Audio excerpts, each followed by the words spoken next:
છોટાઉદેપુર જિલ્લાના સંખેડા તાલુકાના સંગ્રા ગામમાં દીપડો પાંજરે પુરાયો. દીપડો ફસાતા તરત જ સંખેડા રેન્જના ફોરેસ્ટ ઓફિસર પીસી બારિયા, વાઇલ્ડલાઇફ અને રેસ્ક્યુ ટીમના સંકેત બારિયા અને જીતુભાઈ તડવી સહિત ફોરેસ્ટ સ્ટાફ દ્વારા કામગીરી શરૂ કરવામાં આવી હતી.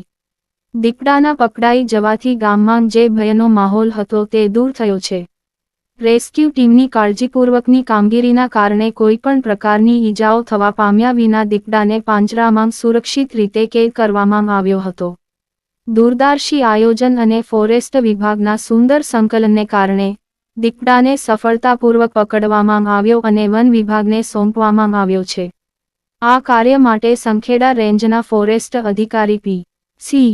બારિયા, વાઇલ્ડલાઇફ અને રેસ્ક્યુ ટીમના સંકેત બારિયા અને જીતુભાઈ તડવી તથા તમામ ફોરેસ્ટ સ્ટાફની પ્રશંસા કરવામાં આવી રહી છે.